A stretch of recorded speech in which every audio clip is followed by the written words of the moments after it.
Welcome to another episode of Horrortober. I'm continuing my survival horror bender today with 2022's indie hit, Signalis. To cut right to the chase, Signalis is a love letter to the Resident Evil and Silent Hill franchises, specifically the earlier entries in those series that popularized the survival horror design pattern. Signalis differentiates itself primarily by its setting and narrative influences. While Resident Evil is rooted in schlocky B-movie horror with its zombies and other mutant monsters, and Silent Hill has a more interpersonal, psychological horror focus, Signalis takes us to the stars with its science fiction setting and references to cosmic horror. Most of the characters, including our player protagonists, are mass-produced cyborg workers called replicas. And, what do you know? These replicas have started acting real murdery all of a sudden.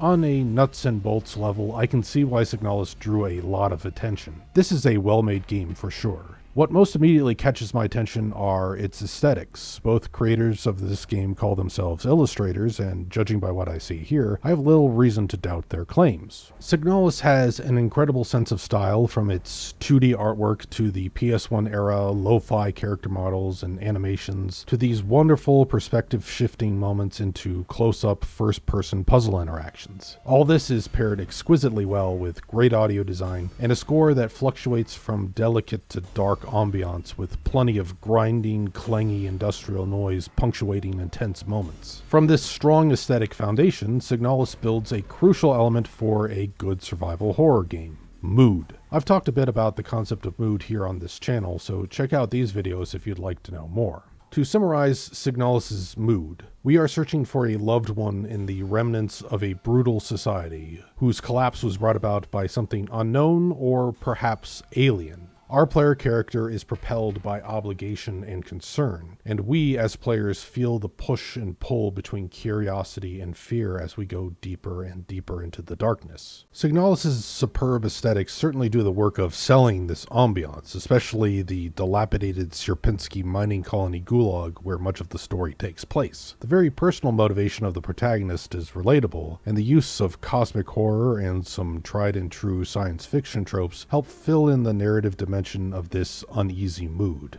The gameplay is a competent rehash of classic survival horror design, creating frantic moments and a persistent dread thanks to scarce resources. It does lean a bit too heavily on its inspirations of Resident Evil and Silent Hill, more on that in a bit. So, if you're in the mood for a good survival horror experience, Signalis should scratch that itch. But, that said, I can't help but feel a bit flustered by it.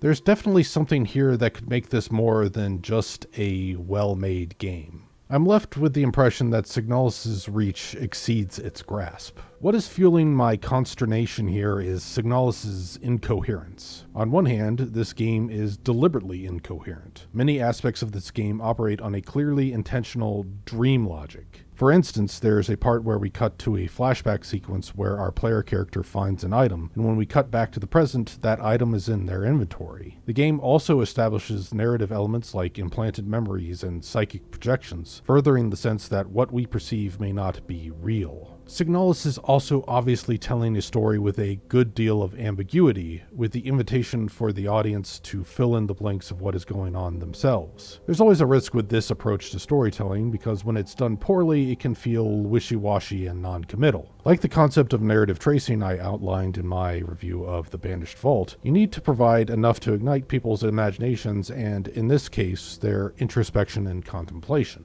For the most part, I think Signalis is successful in this regard. But, unfortunately, it's also clouded by a different sort of incoherence than what it was striving for. This incoherence seems to result from a haphazard approach, especially with how the game incorporates its influences. In particular, I think Signalis sometimes finds itself pantomiming the aesthetics and story beats of more thoughtful and meaningful media, rather than actively engaging and exploring its own themes and metaphors. If you're a fan of popular science fiction media over the past 4+ decades, you'll notice a lot of homage in this game. It's like if you put 2001, A Space Odyssey, Blade Runner, Alien, Ghost in the Shell, maybe even a little Event Horizon, and a bunch of other sci-fi flicks into a food processor. You're bound to recognize a little chunk here and there in this salsa of references. Now, look, there's nothing wrong with putting a winking nod here and there to the works that inspired you. Most of these are either innocuous or fit in rather organically to what's happening in Signalis, so what's my issue then? The problems with this quilt work pastiche emerge most acutely when Signalis combines its most direct inspirations, Resident Evil and Silent Hill. Despite both of these games being considered pillars of the survival horror design pattern, they appeal to very different audiences. At its best, Silent Hill focuses on very serious stories of interpersonal trauma and the psychological toll it takes on people. Resident Evil is, well, goofy and schlocky monster movie nonsense with a big dose of action film cheese. I say this with affection. This is not a bad thing, necessarily. Mix in the cosmic horror of everyone's favorite racist for his time pulp author, Hewlett-Packard Lovecraft, and now you have a narrative that feels thematically confused, to say the least. Now, I'm sure there's a way to emulsify these disparate influences together, but I don't think Signalis even attempts to do so. The Resident Evil and Silent Hill influences also clash in the gameplay. Signalis' inventory and weapons more closely follow Resident Evil's conventions, specifically with its different gun types. The monsters, however, seem to be taking a page from Silent Hill. But one thing about Resident Evil's weapon design was that it was very closely tied to its monster design. I'll get more into this next week. That's your cue to subscribe, by the way. But let's just say that Resident Evil will reward players who pick the correct weapon for the job and punish those who don't. Using an acid round or a magnum bullet on a run-of-the-mill zombie is a waste of resources, while fighting a hunter with a pistol is likely to get you killed. As such, each weapon in Resident Evil serves a pretty well-defined role.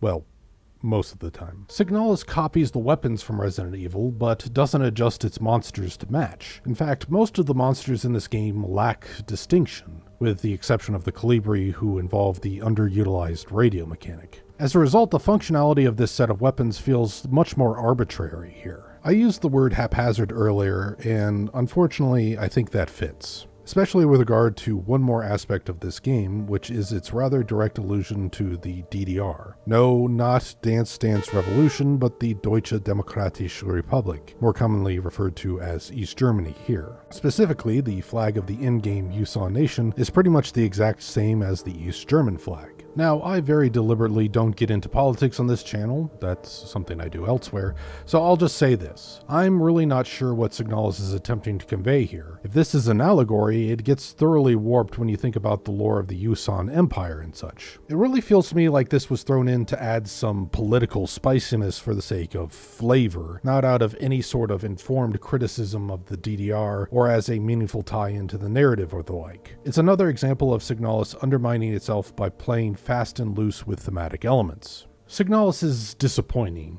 Disappointing in the way that it has the potential to be an all-time great game, but somehow misses the mark and settles for merely good instead. If I have to construct a simile, I would say that it's like a music album with a couple of really awesome original songs, but the rest of the runtime is filled with a bunch of assorted covers that really don't have any common thread between them. When Signalis is doing its own thing and really focusing its energy, it's spectacular. It creates this dreamlike fugue state sort of feeling that few games have been able to achieve, expressed through some wonderfully stylish aesthetics. So it's a real shame when it starts to mimic its frequently clashing mix of inspirations, and the game's deliberate incoherence gives way to a much more confused, accidental one. This has been Infernal Reviews with some more of my mixed emotions. Be sure to subscribe to catch another episode of Dreadtober next week. Thanks for watching.